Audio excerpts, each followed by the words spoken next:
Hi friends, welcome to not వైద్యం. ఈరోజు మనం చాలా మంది కూడా బోధకాల సమస్యతో బాధపడుతున్న వారికి ఒక అద్భుతమైనటువంటి చిట్కా ఈరోజు మనం తెలుసుకుందామండి. చాలా మంది కూడా ఈ బోధకాలు పైలేరియా, సో ఇది దోమకాటు వల్ల వస్తుందన్న విషయం కూడా చాలా మందికి తెలుసు. కానీ ఒకసారి బోధకాలు వచ్చింది అంటే అది తగ్గడం అనేది చాలా కష్టం అవుతుంది. అది క్రమక్రమంగా పెరుగుతూ నడవడం కూడా చాలా ఇబ్బందిగా అవుతుంది. వాస్తవానికి చెప్పాలంటే కరెక్ట్ అయినటువంటి ట్రీట్మెంట్ అనేది ఇంతవరకు బోధకాలకు ఎక్కడ లేదు. కానీ కొన్ని రకాలైనటువంటి చిట్కాల ద్వారా, కొన్ని రకాలైనటువంటి మూలికల ద్వారా దీన్ని మనం కట్టడి చేసుకోవచ్చు. అంటే ప్రాక్టికల్ గా కానీ లేదంటే అలోపతిక్ లో కానీ దీన్ని క్యూర్ చేసేటువంటి విధానం అయితే ఇంతవరకు కూడా కనిపెట్టలేదు. అదేవిధంగా కొన్ని రకాలైనటువంటి మెడిసిన్స్ ద్వారా దీన్ని అదుపు చేయగలుగుతున్నారు, కానీ పూర్తిగా అదుపులోకి అంటే పూర్తిగా తగ్గిపోవడం అనేది పాసిబిలిటీ కావడం లేదు. కానీ ఇప్పుడు చెప్పబోయే కొన్ని చిట్కాలను కనుక మీరు క్రమం తప్పకుండా వాడినట్లయితే తప్పకుండా ఈ బోధకాలు అనేది అదుపులోకి రావడం అనేది జరుగుతుంది. అయితే ఇంత సైజులో పెద్దగా అయిన వారికి మాత్రం అది పూర్తిగా క్యూర్ అవుతుందని మనం చెప్పలేము. అండ్ స్టార్టింగ్ లోనే కనుక మీరు బోధకాలని గుర్తించి కొద్దిగా వాపస్తుందని కనుక మీకు అర్థమైనట్లయితే తప్పకుండా మీరు ఈ చిట్కాను వాడుకోవచ్చు. ఇది మంచి ఫలితాలను అందిస్తుంది. అంతేకాకుండా ఒకవేళ మీరు సైజ్ చాలా పెద్దగా అయ్యి ఇబ్బందిగా ఉన్న వాళ్ళు కూడా దీన్ని వాడుకుంటే ఇంకా పెద్దగా అవ్వకుండా కూడా ఇది ఉపయోగపడుతుంది. సో ఆ విధంగా మనం దీన్ని క్యూర్ చేసుకోవచ్చు. సో దీనికి కావాల్సింది ఏంటి అనేది మనం తెలుసుకుందాం. ముందు మనం పై పూతగా మనం ఇలా ఏం తయారు చేసుకోవాలని తెలుసుకుందాం. జస్ట్ చాలా సింపుల్ అండి.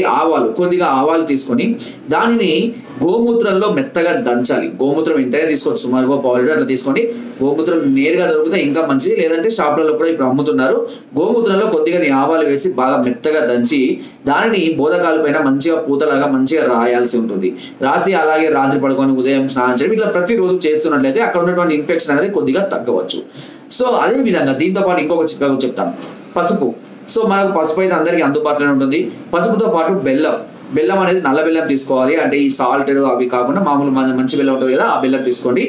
ఈ రెండింటిని సమభాగాలుగా తీసుకొని దీనిని కూడా గోమూత్రంలో బాగా కలిపి ఒక లేపన్ లాగా తయారు చేసుకోండి. అవసరమైతే గోమూత్రాన్ని ఎక్కువ పోస్తూ లేపన్ లాగా తయారు చేసుకొని ఈ లేపాన్ని పైపూతగా ఈ బోధకాలుగా అయినా కనుక మీరు అప్లై చేస్తూ ఉన్నట్లయితే బోధకాల యొక్క ఇన్ఫెక్షన్ అనేది క్రమక్రమంగా తగ్గుతూ వస్తూ ఉంటుంది. అదేవిధంగా ఇప్పుడు కడుపులోకి కసవింద చెట్టు దాదాపు అందరికీ తెలిసే ఉంటుంది. ఈ కసవింద చెట్టు యొక్క వేరుని తీసుకొని వచ్చి దాన్ని మెత్తగా దంచి ముద్దలాగా చేసి ఆవు నేతితోటి కలుపుకొని ఆవు నేతిలో బాగా కలిపి దాన్ని ఉదయం పూట తీసుకుంటూ ఉండాలి. ఇలా ప్రతిరోజు చేస్తూ ఉన్న దీని యొక్క విషం అనేది అంటే ఇన్ఫెక్షన్ అనేది క్రమక్రమంగా శరీరంలో పూర్తిగా తగ్గిపోవడం అనేది జరుగుతుంది. అంటే దాన్ని ఇంకా ఎక్కువగా పెరగకుండా అదుపు చేస్తుంది, ప్లస్ ఉన్న ఇన్ఫెక్షన్ కూడా తక్కువ చేస్తుంది ఈ చెట్టు అనేది కసవింద చెట్టు. ఈ కసవింద చెట్టుతో పాటుగా కానుగ చెట్టు. సో కానుగ చెట్టు కూడా మన అందరికీ అయితే అందుబాటులో ఉంటుంది. కాబట్టి కానుగ చెట్టు యొక్క ఆకుల రసాన్ని కూడా ఆవు నేతితో కనుక తీసుకుంటూ ఉన్నట్లయితే కడుపులోకి తీసుకుంటూ ఉన్నట్లయితే ఈ బోధకాలు అనేది దాని యొక్క ఇన్ఫెక్షన్ కూడా తగ్గిస్తుంది. అంటే ఈ రెండింటిలో ఏదైనా కూడా వాడుకోవచ్చు. లేదు రెండు మాకు అందుబాటులో ఉంటాయి అంటే ఉదయం ఒకటి రాత్రి ఒకటి కూడా వాడుకోవచ్చు. ఏ చిట్కా వాడుకున్నా ఎలాంటి సైడ్ ఎఫెక్ట్స్ ఉండవు. కానీ బోధకాలు ఒకవేళ పెరుగుతూ ఉన్నప్పుడు ఏ ప్రాంతంలో పెరుగుతుందో ఆ ప్రాంతానికి పైన దాని యొక్క పాయిజన్ అనేది పైకి ఇంకా పెరుగుకుంటూ రాకుండా ఉండడం కోసం ఒక తాడుతో కానీ ఒక దారంతో కానీ ఎప్పుడు కూడా కట్టుకొని ఉంచుకోవాలి. సో దీనివల్ల ఇన్ఫెక్షన్ అనేది పైకి పాకకుండా ఆ ప్రాంతం వరకే ఉంటుంది. సో మనం ఇలాంటి ప్రయత్నాలు చేయడం వల్ల ఆ ప్రాంతంలో ఉన్నటువంటి పాయిజన్ ఎఫెక్ట్ అనేది పూర్తిగా కంట్రోల్కి రావడం, అదేవిధంగా సైజ్ కూడా క్రమక్రమంగా తగ్గుతూ రావడం జరుగుతుంది. కానీ ఆల్రెడీ ఇప్పటికే పెద్దగా అయిపోయి ఇబ్బందిగా ఉన్న వారికి మాత్రం ఇంకా ఇబ్బంది పెట్టకుండా అదుపులోకి రావడం, కొంత ఉపశమనాన్ని కలిగించడానికి కొన్ని సందర్భాల్లో హోల్స్ పడి గసిలాగా కాలుతూ ఉంటుందండి. దీనికి భయపడాల్సిన అవసరం లేదు. ఆ వేస్టేజ్ అంతా పోతే కూడా కాలు సైజ్ అనేది కొద్దిగా తక్కువ అవడం జరుగుతుంది.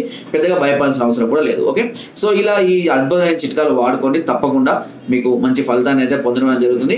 అండ్ ఈ చిట్కాలు వాడే సందర్భాలలో మీరు కొన్ని ఫుడ్ ఐటమ్స్, ఏదైనా పులుపు పదార్థాలు కానివ్వండి, డ్రింకింగ్, స్మోకింగ్ ఇలాంటివి అయితే పూర్తిగా మాని వేసుకోవాల్సి ఉంటుంది. అండ్ ఎలాంటి సైడ్ ఎఫెక్ట్స్ లేకుండా వీటిని హ్యాపీగా వాడుకోవచ్చు. ఓకే, సో ఫ్రెండ్స్, నా వీడియో కనుక మీకు నచ్చినట్లయితే ఒక లైక్ చేయండి, షేర్ చేయండి అండ్ సబ్స్క్రైబ్ చేయడం మాత్రం అస్సలు మర్చిపోదు.